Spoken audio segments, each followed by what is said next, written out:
आपकी बोली और भाषा में परिवर्तन हो जाएगा।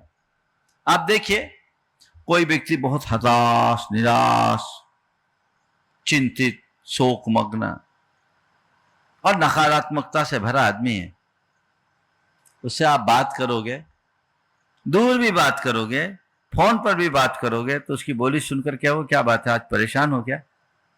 हाँ, कोई तकलीफ तो नहीं है, मिलेगा? उसकी भाषा में हताशा दिखेगी। वो अंदर से टूटा है तो उसकी बोली भी टूटी हुई निकलेगी, निकलती है। इसके उलट कोई दूसरा व्यक्ति, विजय, कोई दूसरा व्यक्ति, इसको पूरा करना, कोई दूसरा व्यक्ति जो बहुत प्रसन्नता से भरा है, सकारात्मकता से भरा है, किसी कार्य में सफलीभूत होकर आया है, उससे आप बात करेंगे तो उसके शब्दावली में क्या झलकेगा? प्रगाढ़ आत्मविश्वास, प्रबल उत्साह, अच्छी उमंग और नया उल्लास का भाव, है ना? उसकी बोली में विजय का गान दिखेगा। क्यों? उसके अंदर सकारात्मकता है। तो जब हम भावना योग के इस प्रयोग से अपने भीतर बदलाव करेंगे तो हमारे विचारों में बदलाव आएगा, हमारी भाषा में बदलाव आएगा, फिर कार्य की दिशा बदलेगी, कार्य की दिशा बदलेगी।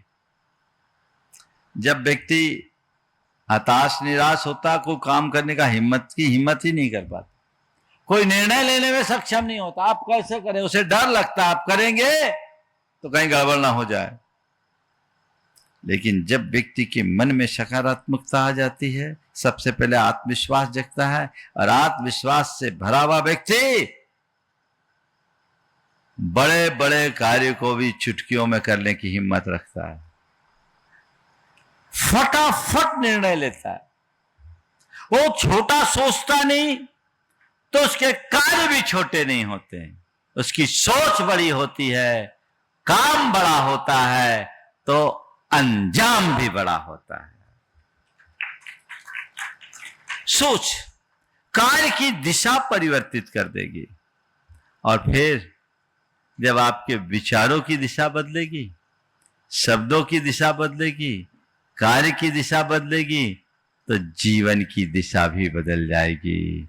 तो प्रार्थना पूरे जीवन की दिशा बदल देती है। व्यक्ति की भोगवादी मानसिकता बदलकर अध्यात्मवादी बन जाती है। वो धन वैभव के पीछे भागता था, अब गुण वैभव का अनुरागी बन जाएगा। उस व्यक्ति के अंदर एक अलग प्रकार की आध्यात्मिक क्रांति उत्पन्न होती है, जो समग्र जीवन को बदल डालती है। तो विचारों की दिशा में परिवर्तन, शब्दों की दिशा में परिवर्तन, कार्य की दिशा में परिवर्तन, जीवन की दिशा में परिवर्तन, ये बड़ा परिवर्तन है केवल प्रार्थना से। अभी पूरे करोगे तो होगा ही, बशर्ते जीवंत प्रार्थना हो, जड़ प्रार्थना नहीं। आप लोग तो भगवान के सामने जो स्तुतियां भी पढ़ते हो ना, वो कैसे पढ़ते हो आप ही जानो। एक जगह भगवान का निर्वाण कल्याण कांड चल रहा, निर्वाण कल्याणक था। उस मंदिर में हर भगवान के निर्वाण कल्याणक मनाने की परंपरा थी, और निर्वाण कांड पढ़ा जाता है। तो निर्वाण कांड पढ़ने में एक अम्मा जी थी, उनकी आवाज कुछ ज्यादा ऊंची थी, सबके बीच उन्हीं की आवाज सुनाई पड़ रही थी। और वो बोलते बोलते बोल गई, दो बलभद्र मुफ्त में गए। लाइन है, दो बलभद्र मुक्ति में गए। उनने क्या बोल दिया? दो बलभद्र मुफ्त में गए। तो मैंने सोचा इनकी पूजा भी मुफ्त में गई। ये जड़ प्रार्थना है, इससे कुछ नहीं होगा। हम लोग पूजा, प्रार्थना, आराधना करते हैं केवल इस भाव से कि इससे हम कुछ पुण्य पाएंगे। मैं आपसे कहता हूं, प्रार्थना करो इस भाव से कि ये प्रार्थना जीवन को पुण्य बनाएगी। पुण्य कमाने के लिए प्रार्थना करने में मजा नहीं है, पुण्य बनाने के लिए प्रार्थना करो, जीवन चमत्कृत होगा। वो जीवंत प्रार्थना, फिर तुम्हें कुछ जरूरत ही नहीं है। मैं सहज रहूं, मैं शांत रहूं, मैं स्वस्थ यानी केवल शरीर से नहीं, तन के स्तर पर, मन के स्तर पर और चेतना के स्तर पर स्वस्थ रहूं। वास्तविक स्वास्थ्य क्या है? स्व में स्थिर होना ही स्वास्थ्य की उपलब्धि है। पर से हट जाऊं, ऐसा स्वास्थ्य मेरे अंदर है, मेरे अंदर शांति हो, मेरे अंदर सहजता हो, मेरे अंदर सकारात्मकता हो। ये प्रार्थना, ये भावना, भाव और ये तुम्हारे जीवन में आ जाए, सहजता, शांति, स्वस्थता और सकारात्मकता, तो चाहिए क्या? बोलो, इसके अलावा कुछ चाहिए? जिसके जीवन में ये चार आ गए, उसने अपने जीवन में 4 अनुयोग का सार पा गया, 4 वेदों का सार पा लिया।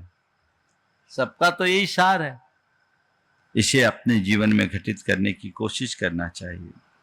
तो ये अंतर मन की पुकार है, उसके लिए इन शब्दों को बहुत सीमित शब्दों में बार बार एक ही बात को दोहराओ।